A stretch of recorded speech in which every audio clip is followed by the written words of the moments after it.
저를 따라 하십니다. 깨닫는 것이 복이다.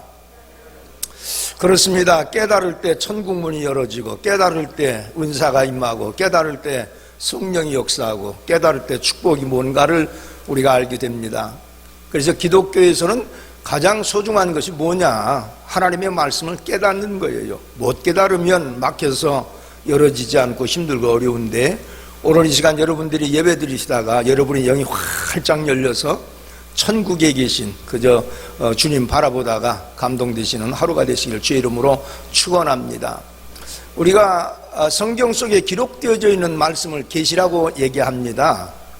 이 계시라고 하는 것을 일반 사전에 찾아보면 사람의 지혜로 알 수 없는 것을 신이 가르쳐 주신 것이다, 그렇게 기록을 해놨어요. 일반 서적에서 그렇게 기록을 해놓습니다. 그 사전에 가서 보면 참 정리를 잘 해놨다고 생각을 하는데, 신학적으로 계시를 갖다가 아포칼립시스라고 그래요. 아포칼립시스. 그건 뜻이 뭐냐면 뚜껑을 열어서 보여주다라고 하는 의미를 가지고 있습니다.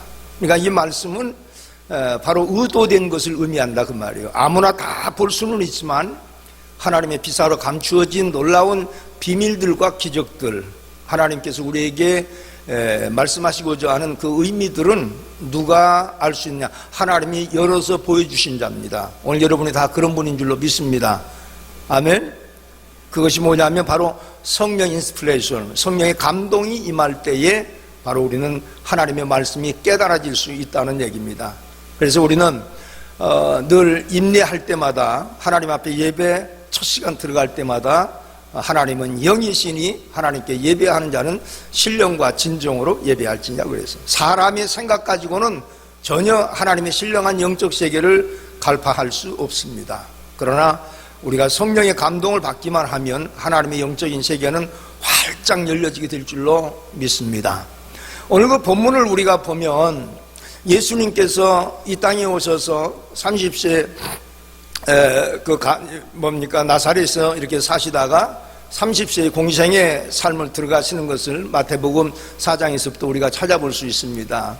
그런데 3년 반 동안 사역이 다 끝나고 나서 예루살렘에 올라가시기 직전에, 십자가에 달리기 직전에 지금 제자들을 모아놓으시고 그동안에 충분히 언급해 주셨던 하나님의 말씀을 지금 그들에게 전하는 겁니다. 이 말씀은 어떻게 보면 유언과 같은 얘기예요. 이건 오늘 본문 속에만 기록되어져 있는 것이 아니고 마태, 마가, 누가, 요한복음 4개 복음서에서 굉장히 많이들 등장하는 그러한 말씀입니다. 인자가 때가 돼서 예루살렘에 올라가서 많은 제사장들과 서기관들과 종교 지도자들에게 붙잡혀서 많은 내가 고난을 당할 것이고, 그리고 십자가에 내가 못 박아 죽을 것이며 사흘 후에 내가 부활하리라. 믿어지시면 아멘 합시다. 할렐루야. 그런데 이 말씀을 주님께서 12명의 제자들을 3년 반 동안 데리고 다니시면서 수많은 기적들을 일으키시고 그들에게 교훈을 주셨지만 그 속에서 늘 이 말씀을 하셨던 그런 말씀입니다. 근데 놀랍게도 이 말씀을 전하고 있는 그 의도를 전혀 그들이 깨닫지를 못한 거예요. 그래서 우리가 34절에 가서 보면 제자들이 이것을 하나도 깨닫지 못하였으니 라고 나와 있다고 말이에요. 참 여러분 놀라운 일입니다. 왜 그렇죠? 이유는 딱 하나가 있습니다. 아직 이들이 성령 받지 못했기 때문에 하나님께서 십자가에 못 박아 돌아가시고 하나님께서 다시 부활하신다라고 하는 그 사건에 대해서 이성적으로 도저히 인지가 되지 않고 깨달을 수가 없는 것입니다.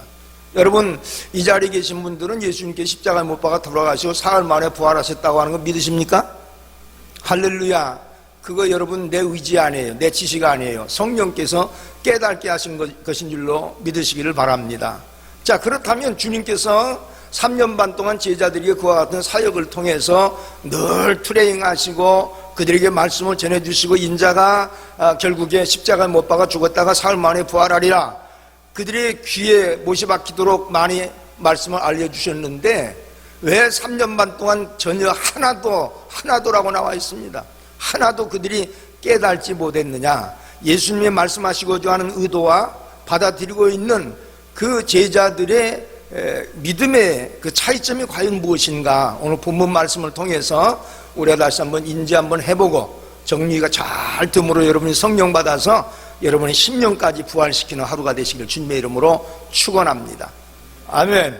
자, 우리 다 같이 31절로 내려가 보겠습니다. 31절 다 같이 한번 읽어볼까요? 시작. 예수께서 12 제자를 데리시고 이르시되 보라, 우리가 예루살렘으로 올라가노니 선지자들로 기록된 모든 것이 인자에게 응하리라. 여러분, 이 말씀이 믿어지십니까? 아멘. 할렐루야. 자, 여기 아주 중요한 것은 예수님이 누구냐고 말이에요. 나와 여러분이 알고 있는 영적인 지식 가지고 예수님이 누구냐? 하나님의 아들이시죠. 그 하나님의 아들은 창세기 1장에 가서 보면 천지 창조하실 적에 말씀으로 세상을 창조하셨다 그리 나와 있어요. 물론 창세기 1장에서는 하나님이 천지를 창조하셨다 이리 나와요. 근데 요한복음 1장 1절 이후에 가서 보니까 하나님이 세상을 창조하셨다 그렇게 말씀하지 아니하시고 말씀이 세상을 창조했다고 그렇게 나오고 있습니다. 그 말씀이 누굽니까? 바로 로고스, 예수 그리스도를 의미한다 그 말이에요. 태초에 말씀이 계시니라. 그 말씀이 하나님과 함께 계셨고 그 말씀이 곧 하나님이시라. 그가 없이는 하나도 지은 바 된 것이 없나니.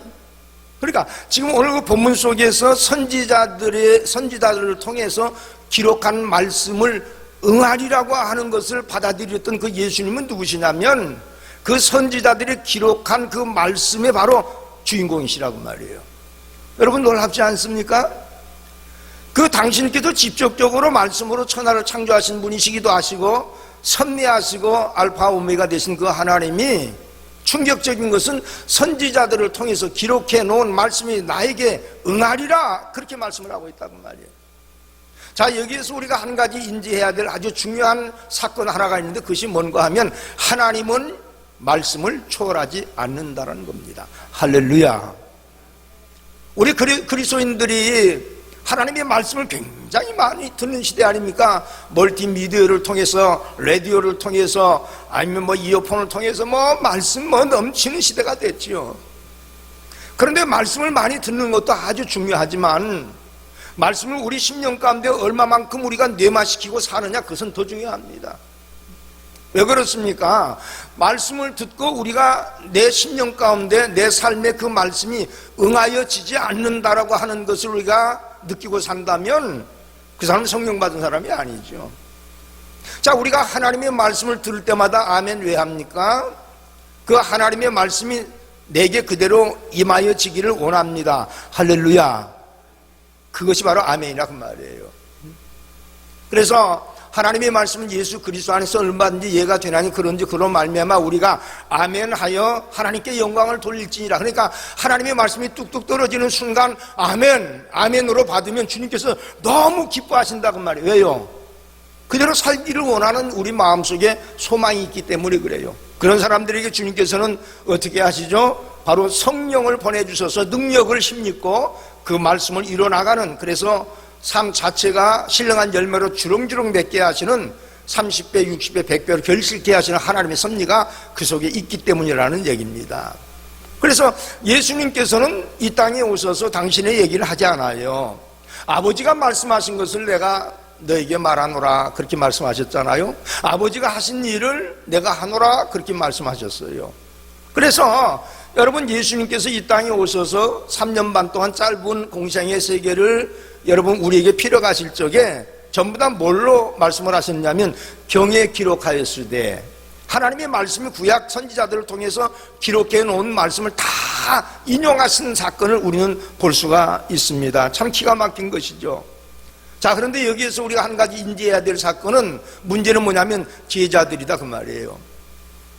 예수님은 그 자체가 말씀이고 자체가 하나님이신데도 불구하고 선지자들을 통해서 기록해 놓은 그 말씀을 여러분 받아들이고 인지하고 그대로 사셨는데, 하나님신 예수 그리스도가 제자들에게 말씀하신 것조차도 그들은 뭐라고 얘기하죠? 34절에 가서 보니까 하나도 그들이 깨달지 못했더라.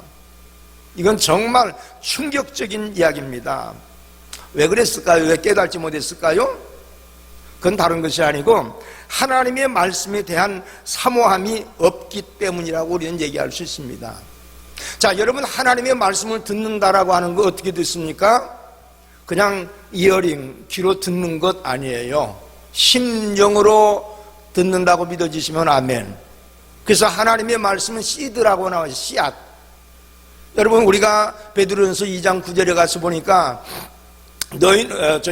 하나님께서 너희가 거듭난 것이 씨로 하나님의 말씀으로 된 것이라 그랬어요. 할렐루야. 하나님의 말씀의 씨앗으로 우리가 거듭났다 그랬어요.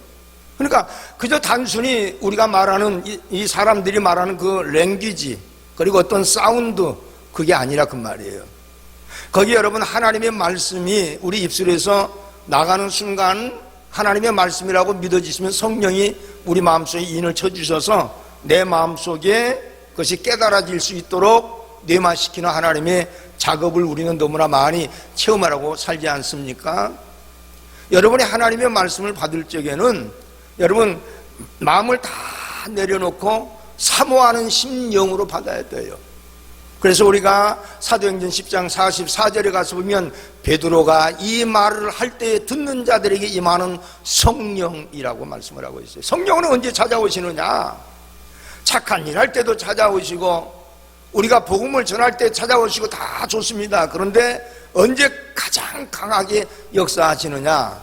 사모하면서 하나님의 말씀을 받으면 성령이 우리 마음속에 인쳐주시고 우리의 심령을 어떻게 하신다고요? 거듭나게 하신다라고 하는 사건들을 성경 속에서 우리는 아마 많이 찾아볼 수 있을 것입니다.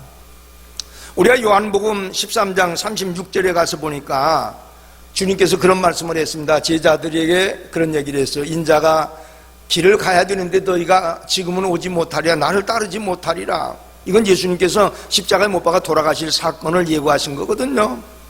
그랬더니 베드로가 그 말을 듣더니 굉장히 섭섭하게 생각을 하는 겁니다. 주님 지금까지도 따라왔지 않습니까? 그리고 어디로 가시든지 저는 반드시 따라갈 것입니다 라고 얘기를 했습니다.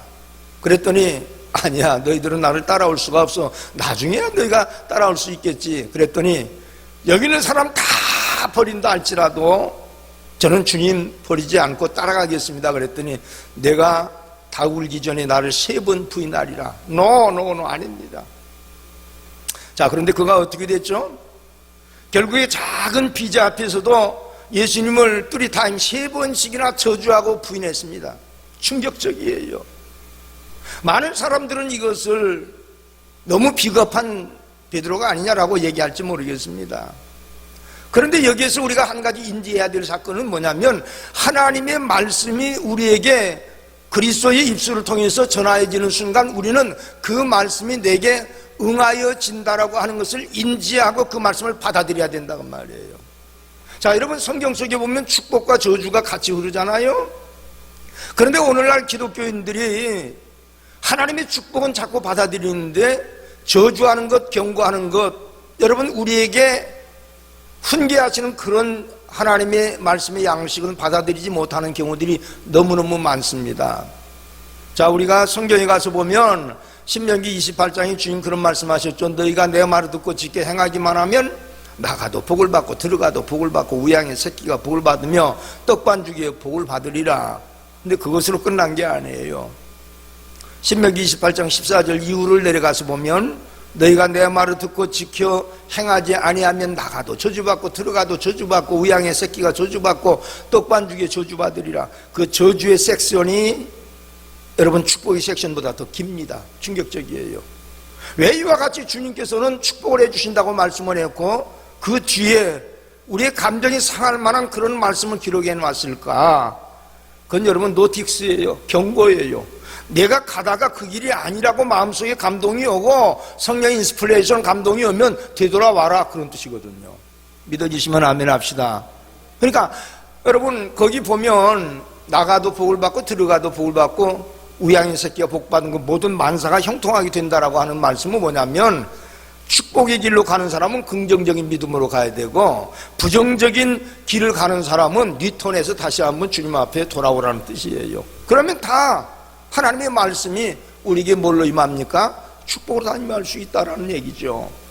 자, 그런데 오늘 본문 속에서 아마 여러분 유언과 같은 이 말씀을 하셨을 적에 43절에 제자들이 하나도 그것을 깨달지 못하더라라고 이 누가를 통해서 기록해놨던 주님의 마음이 어땠을까를 저는 한번 생각을 해봅니다.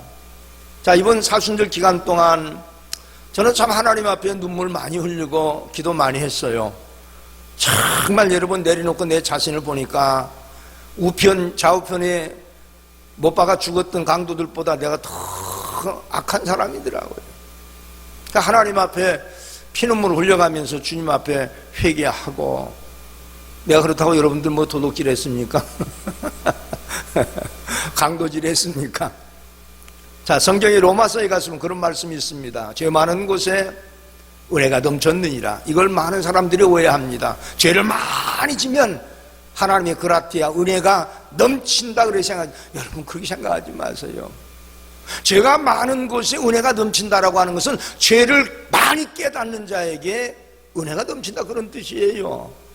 오늘날 많은 성도들이 이거 많이 오해합니다. 그래서 우리는 쉽게 하나님 앞에 하나님의 마음을 아프게 하고 범죄했는데도 불구하고 쉽게 패스바이 해버리, 뛰어넘어 버립니다. 괜찮아. 안 해요. 여러분, 이 사순절 기간 동안에 여러분의 마음을 여러분들이 한번 점검을 한번 해보십시오. 나만큼 악한 사람이 없고 나만큼 여러분 죄인이 없더라고 말이에요. 다른 사람 볼 거 없습니다. 신앙이라고 하는 것은 하나님과의 맨투맨의 관계가 형성되어졌을 적에 자기 아이덴티티, 정체성이 무엇인가가 드러납니다. 우리라고 하는 단어는 나는 별로 좋아하지 않습니다. 하나님 앞에는 나가 중요한 거예요. 나가. 자, 그런데 우리는 하나님의 말씀이 이해가 됐을 적에 그 언더스탠 한 감동을 가지고 쫓아가려고 하는데 이것이 얼마나 어불성설인 줄 아십니까? 아까도 제가 서두에 말씀을 드렸지만은 아포칼립시스라고 하는 것은 뚜껑을 열어서 보여줬다라고 하는 것은 여러분, 볼 수 있는 사람에게 열어준다는 뜻이에요. 그러니까 여기에 중요한 메시지는 뭐냐면, 하나님의 말씀이라면 우리가 이성적으로 언더스탠이 되지 않고 이해가 되지 않는다 할지라도 그 노선으로 방향을 바꾸는 거예요. 이것은 분명히 하나님의 말씀이니까 이 말씀대로 가면 하나님이 역사하실 것이다, 이 믿음으로 갈 적에 성령께서 깨닫게 하신단 말이야. 할렐루야. 자, 우리가 누가복음 1장 40절 이후에 가서 보면 하나님께서 구속의 원리를 이루시기 위해서 한 여인을 찾습니다. 그 여인이 누구죠? 마리아예요. 아마 성부 하나님께서 그 여인을 찾아놓고 굉장히 기뻐하셨을지 모르겠어요. 왜냐하면 바로 당신의 독생하신 예수 그리스도를 그 여인의 자궁 속에 잉태케 하시기 위한 하나님의 섭리가 있었기 때문에, 그래서 천사를 미리 보내가지고 당신의 길을 예비하시는데 마리아에게 찾아오셔가지고 천사가 그런 말씀을 합니다. 마리아야, 내가 아들을 낳을 텐데 그 아들을 임마누엘이라 하라. 여러분, 충격이잖아요. 요셉과 정혼은 했는데 결혼을 아직 안 했단 말이에요. 약혼을 안 했다고 말이죠. 그런데 어떻게 자식을 낳을 수 있습니까? 자식을 낳으면 돌 맞아 죽는데요. 율법, 여러분, 간음해서 율법 어겼다 그래서 7개를 범하면 돌 맞아 죽습니다. 그러니까 마리아가 그런 얘기합니다. 주여, 내가 남자를 사내를 알지 못하지 않습니까? 어떻게 내가 자식을 낳을 수 있겠나요? 이건 도저히 이성적으로 깨달아지는 얘기가 아닙니다. 목을 비틀어도 이건 이해가 안 되는 얘기예요. 그렇죠? 그런데 그때 40절, 41절, 43절 그 이후에 가서 보면 어떤 말씀이냐면, 하나님의 성령이 내게 임하고 하나님의 권능이 너를 덮으리니 내가 임신할 것이다 그래서. 할렐루야. 자, 여러분, 이 순간 여러분, 우리는 뭘 한번 생각해 봐야 되느냐면, 이 말씀이 이해가 되지 않는 마리아에게 이미 하나님의 성령의 권능, 파워가, 능력이 팍 임해버렸단 말이에요. 왜? 받으려고 하는 자세가 있었기 때문에. 그러니까 그 말씀을 하는 순간에 이미 하나님의 성령은 그 마음을 어떻게 감동시켜버린 겁니다. 순종할 수 있는 마음을. 다시 말해서 이해하고 가는 게 아니라고 말이죠. 그냥 하나님께 감동을 주시면 여러분, 가는 것이 바로 신앙이라고 말이에요. 가는 것이. 여러분들이 나는 이 말에 같이 공감할 수 있는 그러한 신앙이 되셨으면 참 좋겠습니다. 그런데 그 순간 마리아가 뭐라고 얘기하죠? 나는 주님의 계집종이오니 주님의 뜻이 내게 이루어지기를 원하나이다. 할렐루야. 그러고 나서 결론은 어떻게 됐죠? 그가 아들을 낳습니다. 임마누엘 아들. 자, 여기에서 아주 중요한 사건 중에 하나는 뭐냐면, 이 마리아라고 하는 여인은 선지자들을 통해서 기록해 놓은 바이블 성경을 알고 있었다고 말이에요. 우리에게 주신 말씀이 전혀 우리가 이해가 되지 않고 전혀 깨달음이 없어도 받아들이려고 오픈마인드하고 하나님 말씀 앞에 여러분 겸손하게 자기 자신을 내려놓으면 성령이 그때부터 일하시기 시작하고 역사하기 시작한다는 말이에요. 여러분, 하나님은 알파와 오메가 되신 하나님 줄로 믿어지시면 아멘 합시다. 아멘. 그렇다면 이건 뭘 얘기하느냐면, 여러분 지금 차후에 이루어질 일들 이미 어디서부터 작업이 되느냐? 말씀을 통해서 이루어진다고 말이죠. 그러니까 예수님도 지금 당신이 태초에 그 말씀으로 천지를 창조하시고 모든 세상을 피조하신 위대하신 여러분 그러한 하나님인데도 불구하고 초월하시지 않는 것이 뭐냐? 하나님 바로 선지자들을 통해서 기록해 놓은 그 말씀을 절대로 단 한마디도 초월하지 않는다는 거예요. 오늘 여러분 그런 믿음이 되면 하나님의 성령의 역사가 나타나게 될 줄로 믿으시기를 주의 이름으로 축원합니다. 재미있는 얘기가 하나 있더라고요. 이 마리아의 동정녀 그 임신과 동정녀 탄생을 놓고 아주 재미있는 얘기가 있어요. 여러분 이미 타계하신 별세하신 구봉서 장로 아시죠? 이분이 참 신앙이 좋았더라고요. 그분을 제가 이렇게 한번 클릭을 해서 한번 찾아봤더니, 근데 이분이 그룹 바이블 스터디가 있어서 늘 이렇게 같이 공부를 한 것 같습니다. 그런데 그룹으로 이렇게 하다가 보면 믿음 좋은 사람도 있지만 그렇지 못한 사람도 없지 않아 있습니까? 아마 제자교육과 같은 그런 바이블 스터디를 했던 것 같아요. 근데 담임 목사님이 누가복음 1장을 열어놓고 이걸 지금 설명하시는 거예요. 그러다가 보니까 구봉서 장로님이 전도를 했던 자기 후배 코미디언 하나가 뭐라고 얘기를 하는, 목사님 아무리 목사님이시지만 한번 이성적으로 한번 생각을 해보십시오. 씨앗이 떨어져야 거기서 싹이 나고 꽃이 피고 열매가 맺어지지, 이론적으로 본다면 그렇지 않습니까? 근데 아무리 목사님이시라도 사내를 알지 못하는 여자가 어떻게 임신을 하겠습니까? 그랬더니 그거는 성령이 천하 만물을 말씀 한마디로 창조하신 그 성령님께서 마음속에 감동을 주시고 그게 잉태케 하시는 능력을 주신 것입니다. 그래도 전혀 믿지가 않습니다. 그러면서 뭐라고 얘기를 했냐면, 목사님 사실 성경 속에 안 나온 얘기지만 그 여자가 마리아라고 하는 여자가 다른 사람을 만났거나 무슨 일이 있으니까 임신했겠죠. 그러니까 구봉서 장로가 그 얘기를 가만히 듣다가 기가 막히거든요. 그랬더니 야, 너 참 너 이상한 놈이다. 구봉서 장로 그러더래요. 왜요? 그러니까 2000년 전에 마리아의 남편 요셉이도 그 사건을 믿는데 네가 뭔데 안 믿어? 그러더랍니다. 그때 아마 하나님의 성령이 역사해가지고 지금 좋은 장로님으로 아마 계신다라고 하는 얘기를 제가 들었습니다. 자, 여러분 한번 보세요. 아주 중요한 거예요. 하나님의 말씀은 이성적으로나 생리적으로나 논리적으로 본다면 이성적인 것도 없고 생리적인 것도 없고 논리성도 없을 때가 너무너무 많아요. 홍해가 갈라진다고요? 논리가 성립이 안 되죠. 썩어 죽어 문드러져서 그저 냄새가 나는 나사로가 살아난다고요? 이건 이성적으로 도저히 이해가 안 되죠. 그런데 그 말씀을 주님은 말씀합니다. 내가 내게 이르노니 내가 믿으면 하나님의 영광을 본다고 하지 않았느냐. 아멘. 바로 그거예요. 자, 오늘 본문 말씀 속에서 주님 말씀합니다. 선지자들을 통하여 기록해 놓은 것이 내게 응하리라. 자, 여기 응하리라고도 나오지 않습니다. 자, 여러분 여기 보면 선지자들로 기록된 모든 것이 인자에게 응하리라 100% 신뢰해버리는 주님의 모습을 볼 수가 있습니다. 이 시간에 예배하는 여러분들 10년 가운데 예수님의 마음이 이심이 되셔서 그 마음처럼 하나님의 말씀이라고 믿어지신다면 100% 믿고 일어서면 주님께서는 시온의 대를 내시는 역사가 일어나게 될 줄로 믿으시기를 바랍니다. 여러분, 말씀을 수용하면 능력이 와서 우리 삶에 아무리 어려운 것들도 우리가 이겨낼 수 있는 에너지를 공급받게 된다는 거죠. 자, 우리 한번 다 같이 32절로 내려가 보겠습니다. 같이 한번 읽어보겠습니다. 시작. 인자가 이방인들에게 넘기어 희롱을 받고 능력을 받고 침뱉음을 받겠으며, 13절에 보니까 저희는 채찍질하고 라고 그랬어요. 자, 여러분, 지금 주님께서 내게 선지자들을 통하여 기록해 놓은 말씀이 내게 이루어지리라라고 하는 사건이 뭐냐면 바로 이 사건이라고 말이에요. 우리 한번 따라합시다. 깨달아지면 고난을 이길 수 있는 힘을 주신다. 믿어지십니까? 자, 어떤 일을 우리가 감당할 때 왜 나 저거 못해, 나 저거 안 돼, 그러면 하나님의 성령은 멈추십니다.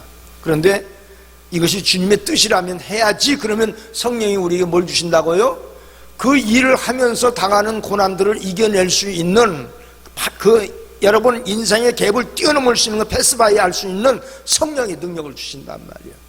조금 전에 제가 말씀드린 대로 마리아가, 여러분 도저히 이건 말이 안 되는 얘기인데도 여러분 순종하니까 뭐가 왔습니까? 성령의 능력이 너를 덮었다고 말이에요. 나는 오늘 여러분들이 인생을 살아가면서, 아니 신앙생활하면서 감당하지 못할 일이 너무나 많지만 주님께서 우리에게 요구하실 때가 많이 있다고 말이에요. 그런데 그것을 우리가 직전에서 우리가 멈춰버린다면, 이성적으로나 논리적으로나 과학적으로 의학적으로 전혀 이거는 답이 없다, 이건 라고 생각하신다면 하나님 거기서 멈추신다는 얘기입니다. 그런데 예수님께서는 뭐라고 말씀하시냐면, 당신이 말씀해 놓은 것을 선지자들이 기록해 놓은 성경을 그대로 초월하지 않고 믿으면서 지금 얘기하는 거예요. 인자가 누가 인자죠? 예수님이세요. 인자가 이방인들에게 넘겨 희롱을 받고 능력을 받고 침뱉음을 받겠으며, 그 다음에 채찍질하고 엄청난 고통을 지금 얘기하는 것을 우리는 볼 수가 있습니다. 미라드시라고 하는 책에 가서 보니까 그런 스토리가 하나 나와 있습니다. 성부 하나님께서 왠지 고민하시는 것 같아요. 성자 예수님이 오셨습니다. 아버지, 제가 해야 될 일이 있는 것 같은데요. 그러니 성부 하나님이 눈을 맞추지 못하는 거예요. 아들아, 내가 해야 될 일이 너무 힘이 들어서 아버지 제가 하겠습니다. 보좌를 내가 내놔야 되는데 그래도 하죠. 내가 내려가서, 인간 세상에 내려가서 많은 핍박을 당하고 침뱉음을 당하고 저주를 받고 고통을 당하는데도 갈 사람 저밖에 없잖아요. 제가 가야지요. 내가 마지막에 십자가 죽고 사흘 후에 부활하는 그러한 고통을 당하는데도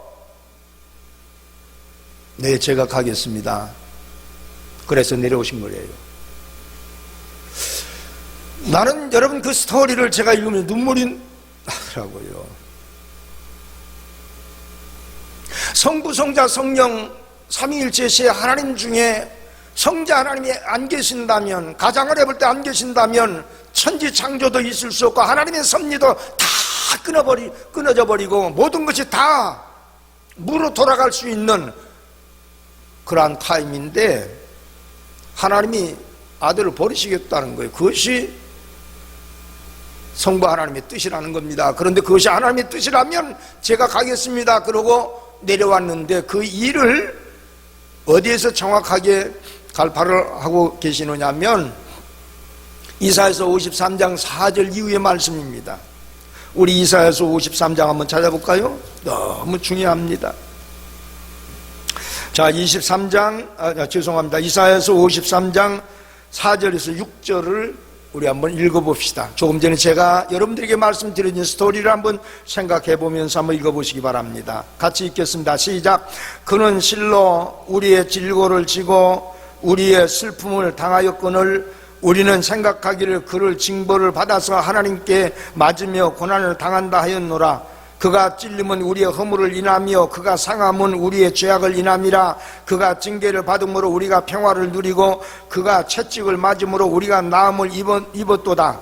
우리는 다 양 같아서 그릇 행하여 각기 제 갈 길로 갔거늘 여호와께서는 우리 무리의 죄악을 그에게 뭐 하셨도다? 담당시키셨도다. 이제 그 스토리가 조금 이해가 되시죠? 그 미라드시라고 하는 책에는 누가 썼는지는 잘 모르겠습니다. 그런데 굉장히 우리가 공감할 수 있는, 주님의 마음속에 공감할 수 있는 그 스토리 아니겠습니까? 그런데 여러분, 오늘 그 우리가 보는 본문에서도 인자가 이방인들에게 넘기워 희롱을 받고 능력을 받고 침뱉음을 받겼으며 저희는 채찍질을 하고, 여러분 이게 바로 이사야서 53장 5절 말씀 아닙니까? 그가 찔림은 우리의 허물을 인하며 그가 상함은 우리의 죄악을 인하며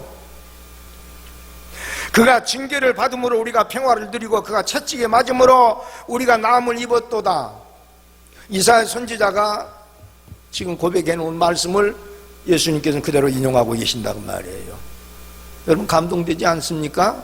그런데 이사야서 53장 6절에 너무 가슴이 아파요. 이건 하나님의 마음이 아니고는 이걸 깨달을 수 없는 마음인데 6절에 뭐라고 우리가 다 양 같아서 그릇 행하여 각기 제 갈 길로 갔거늘 여호와께서는 우리 무리의 죄악을 그에게 담당시켰다. 하나님의 아들이신 예수 그리스도에게 담당시켜서 그를 십자가에 여러분 처형시키기까지 많은 고통과 고난을 주셨다는 얘기입니다. 담당시키셨도다. 우리는 양 같아 다 제 갈 길로 세상으로 내려가고 내가 좋아하는 곳으로 다 가고, 여러분 오늘 또 보니까 주일날 많이 빠진 사람은 뭐 문자도 오고 뭐 하는데 자기들 할 일이 너무 많아요. 성경에 가서 보면 성수주일 하라고 주님들 가르치시는데 너 바쁘지? 바쁜 일 하고 너 와서 성수주일이라 그런 말씀이 기념삼아 찾아보려고 우리도 안 나와요. 왜 하필 하나님이 그렇게 원하시는 성일날 내가 이 날을 거룩하게 하여 복되게 하였으니, 여러분 그 하기오스라고 하는 거룩은 주일날만 얻어지는 하나님의 축복인 줄로 믿어지시면 아멘 합시다. 하나님을 믿으면서도 그런 것들을 쉽게 패스바이하고 떠넘어가는 것은 성령의 감동이 없다는 얘기 아닐까요?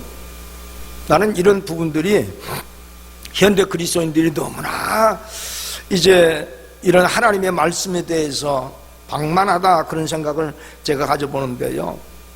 어찌됐건 하나님께서, 성부 하나님께서 우리 죄를 감당시키시려고 그 예수 그리스도를 어떻게 했습니까? 보좌에서 떨어뜨려서 이 땅에 보내주신 그 인카네이션 사건이 바로 주님께서 그대로 지금 얘기하고 계신 사건인 것을 우리는 볼 수가 있습니다. 자, 그런데 제자들의 모습이 어떻느냐 그 말이에요. 하나도 그것을 깨달지 못하더라. 자, 우리가 마태복음 20장 18절 19절에 가서 보면 이 말씀을 똑같이 또 얘기합니다. 내가 예루살렘에 올라가서 많은 율법사들과 제사장과 바리새인들에게 붙들려서 고난을 받고 내가 십자가에 못 박아 죽을 것이다 라고 얘기를 했어요. 딱 끝나는 그 순간 마태복음 19장 20장 20절 22절에 가서 뭐 어떤 말씀이 나오냐면 세베대의 아들의 어미라고 나와 있습니다. 그러니까 세베대의 아내입니다. 이분이 제자들과 함께 한 무리 속에서 말씀을 듣고 있다가 두 아들을 데리고 그 말씀이 끝나자마자 예수님 앞으로 나오는 거예요. 자, 주님이 어떤 마음으로 그 말씀을 했을까요? 내가 너희 때문에 라고 하는 말씀을 안 하셨지만 너희 때문에, 너 때문에, 인류 때문에 내가 많은 고난을 당하고 내가 십자가에 못 박아 죽을 것이다 라고 하는 유언과 같은 말씀을 하셨다는 겁니다. 그런데 거기에 대한 제자들이 이펙트가 하나도 없습니다. 반응이 없다고 말이에요. 그리고 거기서 뛰어나오는 한 아낙네가 양쪽에 두 아들을 데리고 나와서 주여 당신의 나라가 임하거든 내 한 아들은 우편에 한 아들은 좌편에 세워주십시오. 지금 뭐 하는 얘기입니까? 예수님께서 죽겠다라고 하는 것을 지금 말씀을 노티스를 주면서 얘기를 하신데도 불구하고 내 자식 잘 되기만 원한다고 말이에요. 이게 바로 여러분 제자들의 모습이고 실제적인 우리의 모습 아니겠습니까? 오늘날 기독교가 여러분 정말 너무 방만해진 것 같아요. 여러분, 하나님의 교회는 고난이 없으면 교회가 아닙니다. 제가 많은 외국에 나가서 복음을 전하고 많은 사람을 만나고 많은 교회들, 수없는 교회들을 내가 가서 복음을 전하지만 대한민국만큼 여러분 편안함을 찾고 행복함을 찾고 잘되기를 찾는 교회 없습니다. 대한민국만큼 여러분 메가처치가 많은 데가 없어요. 여러분 부자교회라고 말합니다. 부자교회. 소아시아 유럽 지역을 한번 잘 보십시오. 전부 다 고만고만한 교회, 20명 30명 이런 교회들이 고린도 교회, 데살로니가 교회, 서머나 교회 전부 다 이런 교회입니다. 메가처치가 없어요. 한국만 그래요. 한국만 세계에서 제일 큰 교회가 여러분 장로교단 교회, 감리교단 교회, 침례교단 교회 전부 다 심벌과 같이 한국에 다 있습니다. 그 이유는 고난을 받지 않겠다는 얘기예요. 여러분, 노크라운이라고 하는 말이 있잖아요. 멸류관 없이는 영광도 없는 겁니다. 하나님의 아들이 이 땅에 오셔서 여러분 저주받아 십자가에 처형당하지 않았으면 레저렉션, 부활이 어디에 있겠느냐 그 말이에요. 인생에 가는 길은 꽃길이 아닙니다. 인간의 인생에 태어난 것은 고생을 위해서 태어났나니 티끌과 같다 그랬어요. 신앙생활의 길은 아픔의 길이요 고난의 길입니다. 왜? 나를 부인하고 가야 되니까. 주님이 우리에게 정말 멋진 말씀으로 우리를 인바이테이션 하십니다. 너희가 나를 따르려거든 너 자신을 부인하고 내 십자가를 지고 나를 쫓을 것이니라. 이것이 바로 사순절 기간 동안 우리에게 보여주셨던 하나님의 모습이 아니겠습니까? 최근 들어서 우리는 3년 동안 얼마나 아픔을 많이 겪었습니까? 코로나 바이러스, 역사적으로 있을 수 없는 일입니다. 그런데 가장 많이 데미지를 입고 많은 아픔을 겪고 고통을 당하는 그러한 곳이 어딘지 아십니까? 교회입니다. 교회. 나는 여러분 코로나 바이러스가 딱 터지는 순간 여러분 팬데믹이라고 하는 거, 연병이라고 하는 이런 모든 것들이 종교 지도자들이 잘못되고 정치가들이 잘못되고 왕들이 잘못되면 팬데믹을 늘 보냈어요. 구약에 가서 보면 그거 너무나 빼고가 있습니다. 그들이 돌아와서 하나님 앞에 회개하고 주님 앞에 올곧으로 서기만 하면 그 문제가 깨끗하게 해결된 것들을 오늘 성경 속에 너무너무 많이 찾아봅니다. 자, 여러분 잘 들으세요. 하나님의 교회가 성장하고 부흥돼서 엄청난 여러분 기라성 같은 위인들이 주님 앞에 돌아오는 거 하나님이 기뻐하실 것입니다. 그런데 중요한 것이 하나 있습니다. 하나님께서 교회를 여러분 폐쇄시키기도 하고 이렇게 세우시기도 한다고 말이에요. 자, 예수님께서 이제 얼마 있지 않으면 제가 고난주간 기간 동안에 그걸 설교를 하겠습니다만은 예수님께서 예루살렘에 입성해가지고 가장 무엇부터 한지 아십니까? 성전 정화 운동을 하셨습니다. 그 성전 정화 운동이 어떻게 일어납니까? 여러분 6월절 사건에는 속건제물, 화목제물을 가지고 전부 다 양이든 소든 염소건 자기 뭡니까 그 형편에 맞는 대로 짐승을 가지고 올라와서 예배를 드려야 되는데 수백리 수천리에서 여러분 양 가지고 못 오잖아요. 그래서 그것을 돕기 위해서 성전에서 환전소라고 하는 소위 그런 섹션을 만들었습니다. 그런데 문제는 뭐냐면 돈 가지고 양을 바꿔주고 소를 바꿔주는 그 일을 하는 사람들이 거기에 엄청난 마진을 남긴다는 거예요. 그래서 교회가 엄청나게 부자가 돼버렸어요. 그러니 여러분 이방인들에는 뭐가 있습니까? 이방인들은 이방인들이 있어야 되는데 여러분 하나님의 성전까지 들어와 있는 것이 환전소예요. 여러분 성전 속에서는 짐승의 소리가 나서는 안 됩니다. 짐승의 소리는 사람의 소리를 의미하는 거예요. 오직 하나님의 사운드, 사랑하는 마음, 축복하는 마음, 예수 그리스도의 십자가의 보혈, 이것 외에는 소리가 나서는 안 된다고 말이에요. 그런데 막 짐승의 소리가 나니까 예수님께서 채찍을 만들어서 상을 다 엎으시고 어떻게 했습니까? 소나 양이나 모두 다 쫓아냈습니다. 그리고 하시는 말씀이 너희가 만민이 기도하는 집을 장사의 소굴로 만들었도다. 오늘날 여러분, 교회들이 얼마나 많은 비즈니스를 하고 사업들을 한 줄 아십니까?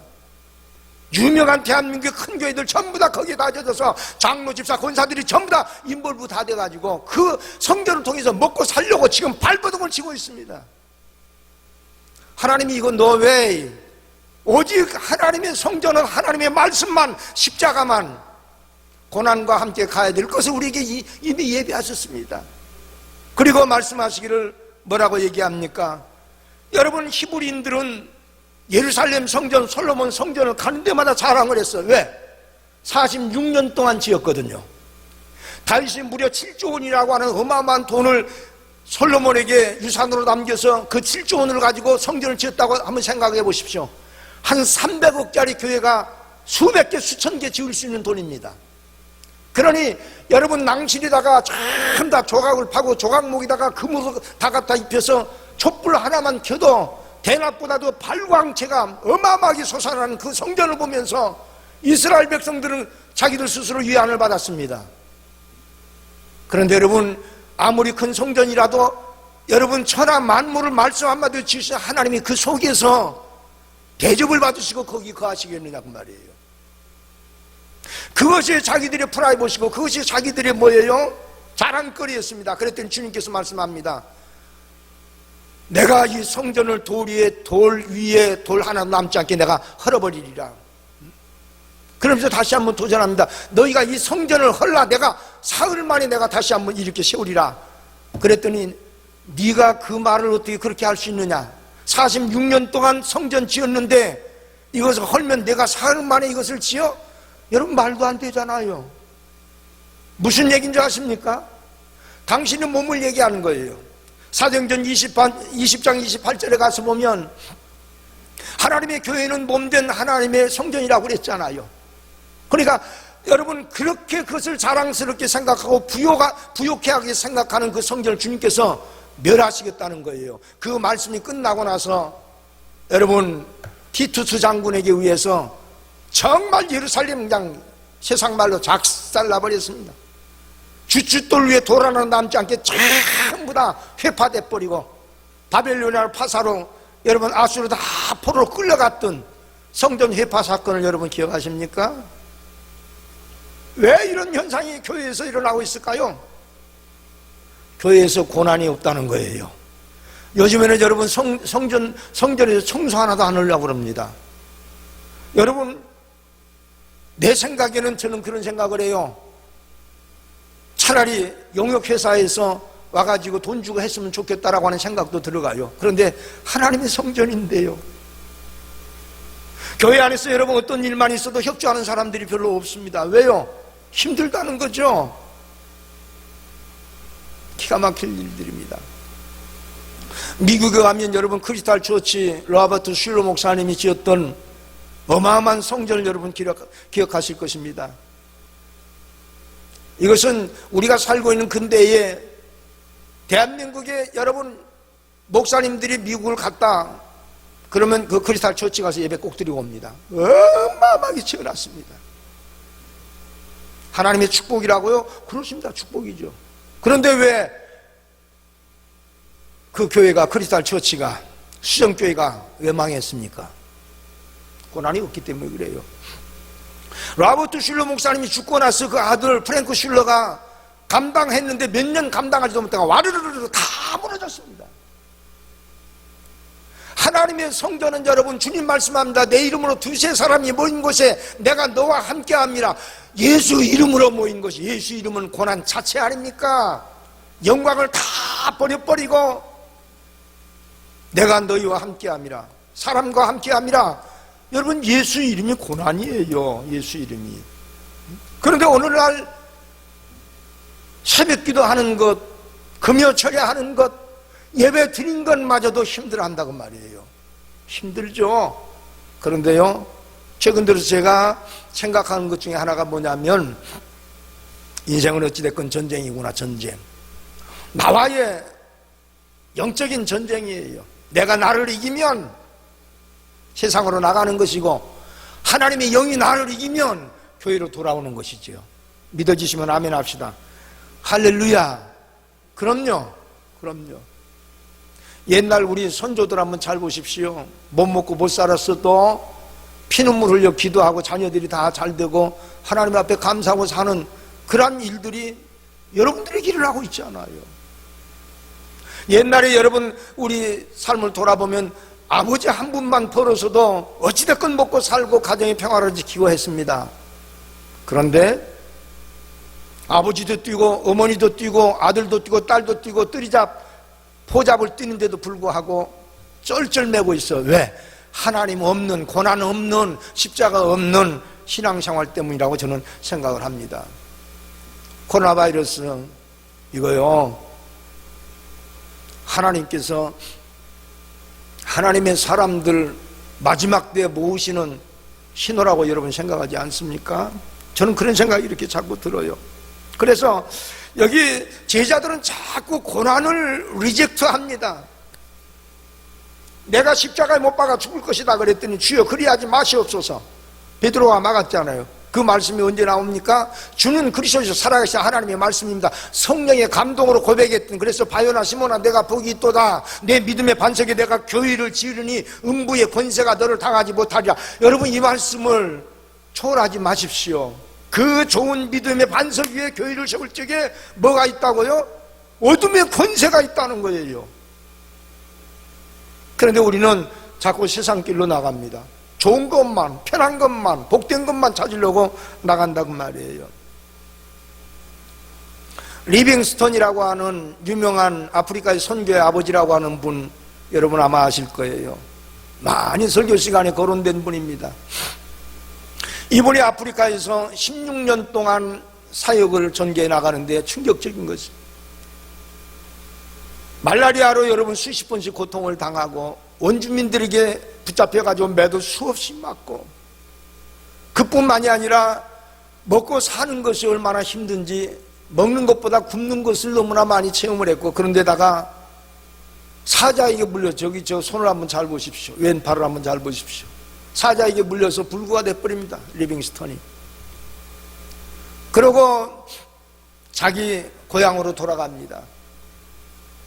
자기 고향으로 돌아갔을 적에 글래스고우 대학에서 그를 초청을 해서 많은 대학생들에게 간증을 하게 했습니다. 설교를 하게 만들었습니다. 이분은 미국 사람이 아니에요. 원래 스코틀랜드 사람이죠. 근데 그분이 여러분 팔에 사자가 물렸으니 움직이지도 못하죠. 덜렁덜렁 그냥 불구가 돼서 올라갔는데 너무 초췌한 모습이에요. 오늘날 선교사들 모습은 너무 화려하지 않습니까? 그런데 바짝 마른 데다가 수염만 덥수룩 하고 한쪽엔 뭡니까? 팔 불구가 되고 말라리아로 완전히 여러분 피폐가 돼버린 그 육체를 강단에 올라가서 그런 얘기를 합니다. 내가 16년 동안 말라리아 27번 걸려서 말라리아 27번의 사지를 27번을 겪고 배고픔을 그렇게 당하고 사자에게 물려서 불구가 되고 원주민들에게 매를 맞기를 수도 없이 맞았지만 그 고난당할 때 내가 견딜 수 있었던 것은 오직 마태복음 20장 28절 이후의 말씀이었습니다. 그 말씀이 뭔지 아십니까? 볼지어다, behold, 볼지어다, 내가 세상 끝날까지 내가 항상 너희와 함께 있을지니라. 할렐루야. 그것 때문에 말라리아를 27번 견디고, 그것 때문에 사자를 견디고, 그것 때문에 원주민들에게 고통받는 것을 견디고, 그런데 내가 이 설교가 끝나면 나는 또다시 아프리카로 갈 겁니다. 이 사람들이 실력이 없나요? 리빙스턴 같은 사람은 의사입니다. 박사입니다. 근데 왜 그렇게 살았을까요? 예수가 고난인 것처럼 하나님의 말씀을 초월하지 않으니까 그 말씀의 능력을 얻어서 이 세상 사는 것, 복음의 고난을 내 몸에다 채우는 바울과 같은 삶을 살지 않았느냐, 그런 얘기입니다. 이건 정말 중요한 얘기라고 저는 생각합니다. 그런데 제자들은 하나도 그것을 깨달지 못하더라. 자, 여러분, 고난을 하나님의 말씀으로 이기려고 하면 죽음까지도 수용할 수 있는 믿음이 생깁니다. 우리 다 같이 오늘 본문으로 내려가서 33절을 보겠습니다. 자, 본절을 본문도 내려가서 33절 다 같이 한번 읽어볼까요? 시작. 저희는 채찍질하고 죽일 것이니 저는 3일 만에 살아나리라 하시더라. 여러분, 채찍질하고 저를 죽일 것이니 예수가 지금 하신 말씀이에요. 나 죽는다 그 말이에요. 나 죽는다. 그런데 뭐라고 말씀하시냐면 저는 3일 만에 다시 살아나리라. 왜 이런 고난과 왜 이런 죽음까지도 리젝트 하지 아니하시고 수용하시는 주님이십니까? 아시거든요. 주님은 깨달으셨거든요. 우리가 여러분 이사야서 53장 4절 6절에서 4절에서 6절까지 말씀하신 것을 모든 무리의 여러분 고난과 죄를 그에게 담당시키셨도다. 성부 하나님의 뜻을 알기 때문에 당당하게 그리고 담대하게 주님은 그것을 받아들인다고 말이에요.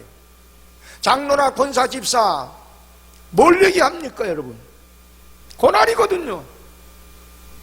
만약에 여러분 장로 집사 권사 아니면 얼마든지 우리는 후리타임으로 세상에 내려가서 희낙락하고 주일이고 뭐고 없이 우리는 살 수 있지 않습니까? 그런데 왜 목사고 장로고 집사고 권사고 왜 아픔을 겪어야 됩니까? 그것이 바로 주님께서 우리에게 허락하신 뭐예요?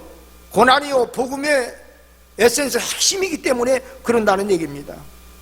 예수님께서 여러분 십자가의 죽음을 받아들인 이유는 아버지의 뜻을 알기 때문에. 우리 한번 따라합시다. 아버지의 뜻을 알자. 내 뜻이 아니에요. 잘 먹고 잘 사는 건 내 뜻이 아닙니다. 내 뜻입니다. 그런데 고난당하는 것은 아버지 뜻이라고 말이에요. 더 중요한 것은 왜 여러분 주님께서 죽음이라고 하는 것을 그렇게 쉽게 업세트하고 계실까요? 왜? 죽어야 부활이 있기 때문에. 따라합니다. 죽으면 부활이 있다. 이걸 주님께서 여러분 아시고 깨달았기 때문에. 만약에 예수님께서 죽지 아니하시면 성령 역사하지 않습니다. 하나님의 아들이신데도. 더 충격적인 것은 로마서 8장 11절에 말씀하잖아요. 죽은 예수를 살리신 이의 영이. 여러분 예수님께서 십자가에 숨이 딱 끊어지고 사흘 후에 선지자들을 통하여 기록해 놓은 말씀대로 성령이 찾아오셔서 그를 갖다가 구원시켜 버리잖아요. 그러니까 로마서 8장 11절에 사도 바울 선생님을 통해 주신 메시지가 뭡니까? 죽은 예수를 살리신 영이, 죽었을 적의 영이 찾아온단 말이에요. 우리 한번 따라합시다. 내가 죽자. 여러분 이런 말씀 여러분이 어떻게 받아들일지 모르지만 오늘 여러분 이 세상 살면서 순교정신으로 살아야 됩니다. 혈과 육을 십자가에 못 박고 내 정욕과 내 의지와 모든 걸 십자가에 못 박고 하나님의 뜻이 내게 이루어지기를 원하면서 우리는 살아가야 되지 않겠느냐고 말이에요. 내가 믿기 전에 내 혈기, 내 교만, 내 아집, 여러분 집사, 장로, 권사제도 마음껏 그거 해가고 살면 그것이 무슨 십자가예요? 세상에 대하여 죽어야 우리는 말이 없습니다. 왜 그렇게 우리는 말이 많나요? 교회가 어려움을 겪으면 우리는 기도해야 되고 할렐루야. 교회는 여러분 음부의 권세가 있다고 그랬잖아요. 음부의 권세가 있기 때문에 생명 있는 교회는 아픔이 있을 수 있고 생명 있는 교회는 핍박이 있을 수 있고 어려움이 있을 수 있어요. 행복한 교회, 좋은 교회, 죽은 교회죠. 서문학교에 대해서 뭐라고 얘기합니까? 너희가 작은 무리가 생명으로 너희가 지켜냈으니 내가 너희에게 생명이 멸루가는 줄이라. 여러분 사대교회는 너희가 살았으나 너희는 죽었다 그랬어요. 교회가 여러분 부자가 되놓으니까 그것까지 희낙락하고 살았던 그런 교회들 다 버림받았습니다. 그런데 주님께서는 뭐라고 말씀하십니까? 내가 십자가에 죽고 사흘 만에 내가 부활하리라. 그래서 주님께서는 인간의 몸으로 오셨을 적에 힘들고 어려우니까 뭐라고 얘기합니까? 그것을 마지막 십자가의 잔을 받기 위해서 겟세마네 동산에 올라가 기도하는 모습이 누가복음 22장 39절에서 46절까지 나와 있지 않습니까? 얘들아 나를 위해 기도해다오. 예수님께서 언제 3년 반 동안 제자들이 기도 부탁을 합니까? 너희를 위해서, 너희가 나를 위해서 울지 말고 너와 내 자녀들을 위하여 울라. 주님 그렇게 말씀하신 주님이 하나님이신데도 육신을 입으신 그 고통을 체감하신 주님께서 견딜 수 없으니까 나를 위해서 좀 기도해다오. 그리고 기도했을 적에 아버지요 이 잔이 내게서 멀어지기를 원하나이다. 그 잔이 뭐죠? 십자가에 흘릴 피의 잔이지요. 그런데 기도하시면서 그런 고백을 합니다. 그러나 내 원대로 마시고 아버지 원대로 되기를 원하나이다. 할렐루야. 믿어지십니까? 이것이 바로 깨달아져야 될 사순절 기간 동안에 주신 하나님의 메시지 아닐까요? 여러분, 우리가 살고 있는 시대가 괜찮은 시대입니다. 먹고 사는 것뿐만이 아니고 우리가 누리고 있는 삶은 역사 이래로 우리 선조들은 쳐다보지도 못하고 상상도 못할 우리는 축복을 받고 살고 있지 않습니까? 그런 속에서도 우리는 더 요구하고 있지 않습니까?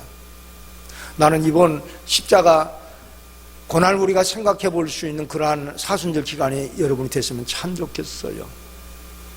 여러분, 제가 최근 들어서 미국의 캐시 버넨이라고 하는 자매를 한번 제가 클릭해서 봤습니다. 혹시 여러분 몇 년 전에 있었던 콜로라도주에 있는 콜럼바인 하이스쿨에서 총기 난사 사건 기억하십니까? 그 총기 난사 사건에서 13명이 나이 17살 먹은 13명의 아이들이 총 맞아 죽었습니다. 그리고 21명이 부상을 당했고요. 그런데 그 쐈던 총 난사 사건을 했던 사람들이 그 학생들인데 17살짜리인데 그 아이들이 마피아에게 연결된 애들입니다. 전부 다 마약으로 다. 근데 충격적인 것은 거기서 구사일생으로 살아나왔던 한 여자 학생이 이것을 간증을 했어요. 눈물을 흘리면서 간증을 했습니다. 근데 캐시 버넌이라고 하는 이 학생을 간증을 하는데 다른 사람을 전부 다 총으로 쏴 죽일 적에 다 물어보는 거예요. 야, 너희들 하나님 믿어? 충격적이잖아요. 너 우리 말에 동조할래? 그런 거 아니에요. 너 하나님 믿어? 그런데 그 안에 하나님을 믿는 사람들이 태반인데 전부 다 안 믿는다고 전부 부인하는 거예요. 기가 막히죠. Do you believe in God? 너 하나님 믿어? No. 그런데 캐시 버넌이라고 하는 아이에게 목에다가 총뿌리를 겨누고 너 하나님 믿어? 그랬더니 Yes, I'm believing God. 총을 아주 막 난살해버렸습니다. 심장이 그냥 다 맞아서. 저 얼굴을 한번 보십시오. 나는 저 얼굴 보면서 많이 울었어요. 그러고 나서 여러분, 그 어머니가 그 아이 시신을 안고 울면서 뭐라고 얘기한 것입니까? 이 아이는 하나님께 드려진 아이입니다. 이 아이는 이것을 위해서 태어난 아이입니다. 그런데 그때부터 거기 하이스쿨 어린 아이들이 3,000여 명이 모였습니다. 3,000명이 모여서 하얀 티셔츠에다가 Yes, I believe in God. 그래, 나 하나님 믿어. 그것을 여러분 양쪽으로 다 박아가지고 하나님 앞에 신앙 고백에 그러한 부흥이 일어나기 시작했어요. 기가 막힙니다. 그리고 그들이 모금을 해가지고 기념관 하나 지었는데 캐시 하우스라고 하는 기념관 고아원을 지었어요. 그 여러분 17살짜리 인터넷 들어가서 제가 그것을 보면서 많이 울었습니다. 과연 내 신앙은 어떤 신앙이었을까? 하나님 믿고 있는 신앙, 그걸로 끝난 것이 아니었어요. 내가 하나님 믿지만 너희들도 하나님 믿어야 돼. 그 말에 그냥, 그래서 그는 여러분 20세기 마지막 순교자라고 지금 책이 나왔습니다. 그 책. 제가 인터넷 들어가서 다시 한번 책을 한번 구입해다가 보려고 생각을 하고 있습니다. 자, 여러분, 우리가 믿고 있는 이 시대에 우리는 여러분 누릴 만큼 누리고 산 사람들 아닙니까? 과연 그리스도의 고난의 흔적, 아픔의 흔적들 여러분에게 있습니까? 교회를 위해서 한번 여러분 피눈물 흘려 기도해 봅니까? 여러분 교회의 어려움, 어떤 사람의 실패 때문에 어려움 겪습니까? 그렇다면 우리가 같이 기도해야 될 일들 아닙니까? 교회가 여러분 힘들다 기도해야 될 일들이 아닐까요? 우리가 여러분 불교하고 우리가 여러분 거기에 대해서 따지고 얘기해야 될 이유가 아니지 않습니까? 하나님의 교회는 원수가 늘 지키고 있기 때문에 여러분 어떤 일이 있습니까? 고난이 있고 아픔이 있을 수 있다는 얘기입니다. 예수님께 십자가에 못 박아 돌아가셨을 때 다른 사람들은 다 떠났어도 12명의 제자들 남아있어야 되는데 뿔뿔이 다 흩어졌습니다. 누가복음 여러분 24장 이후에 가서 보면 글로바라고 하는 제자와 이름을 밝히지 않는 제자가 길을 가고 있을 적에 부활하신 예수님께서 그들과 함께 하십니다. 뭐라고 얘기합니까? 너의 얼굴에 왜 슬픈 빛이 있느냐? 당신 예루살렘 사람이 아니요, 예수라고 하는 사람이 이 천하 복음 통일을 한다고 왔는데 십자가 못 박아 죽어버렸으니 얼마나 이게 통탄스러운 일이요 라고 얘기했습니다. 그때 주님께서 그들에게 떡을 떼서 나눠줬을 적에 그들이 눈이 밝아지기 시작한 겁니다. 주님께서 그들에게 뭐라고 얘기한지 아십니까? 이 성경 구절 하나만 읽고 말씀을 정리하겠습니다. 우리 누가복음 24장으로 한번 돌아가 봅니다. 누가복음 24장 25절과 26절을 한번 보겠습니다. 다 같이 한번 큰 소리 읽고 마치겠습니다. 시작. 가라사대 미련하고 선지자들이 말한 모든 것을 마음에 더디 믿는 자들이여, 그리스도가 이런 고난을 받고 자기의 영광에 들어가야 할 것이 아니냐 하시고. 할렐루야, 아멘. 자, 여러분, 이 미련하고 선지자들이 말한 모든 것을 마음에 더디 믿는 자들이요. 여러분, 더디 믿으니까 성령이 역사 안 한다는 거죠. 그 제자들이, 선지자들이 기록해 놓은 말씀을 더디 믿었으니 도망갈 수밖에 없죠. 예수님이 십자가에 못 박아 돌아가셨을 적에 오히려 여자들은 거기 남아 있었다고 말이에요. 그런데 12명의 기라성 같은 그 주의 종들은 다 뿔뿔이 흩어져 도망가 버렸어요. 왜요? 주님이 정확하게 우리가 말씀해 주고 있습니다. 오늘 여러분 본문 속에서 주님이 선지자들을 통하여 기록해 놓은 말씀이 내게 응하여 지라 그렇게 했던 주님, 그와 반면에 제자들은 어떤 차이점을 가지고 있죠? 주님 말씀하잖아요. 가라사대 이 미련하고 선지자들이 말한 모든 것을 마음에 더디 믿는 자들이요. 나는 오늘 이 시간에 여러분의 심령 가운데 성령의 감동이 임하여져서 고난도 함께 할 수 있는 이번 사순절 기간에 여러분의 삶 가운데 일어나기를 주님의 이름으로 축원합니다. 우리 한번 이 시간 기도할 적에 하나님, 내게 그런 믿음 주셔서 말씀을 초월하지 않는 사람이 되게 하옵소서. 우리 한번 통성으로 간절히 한번 기도하겠습니다.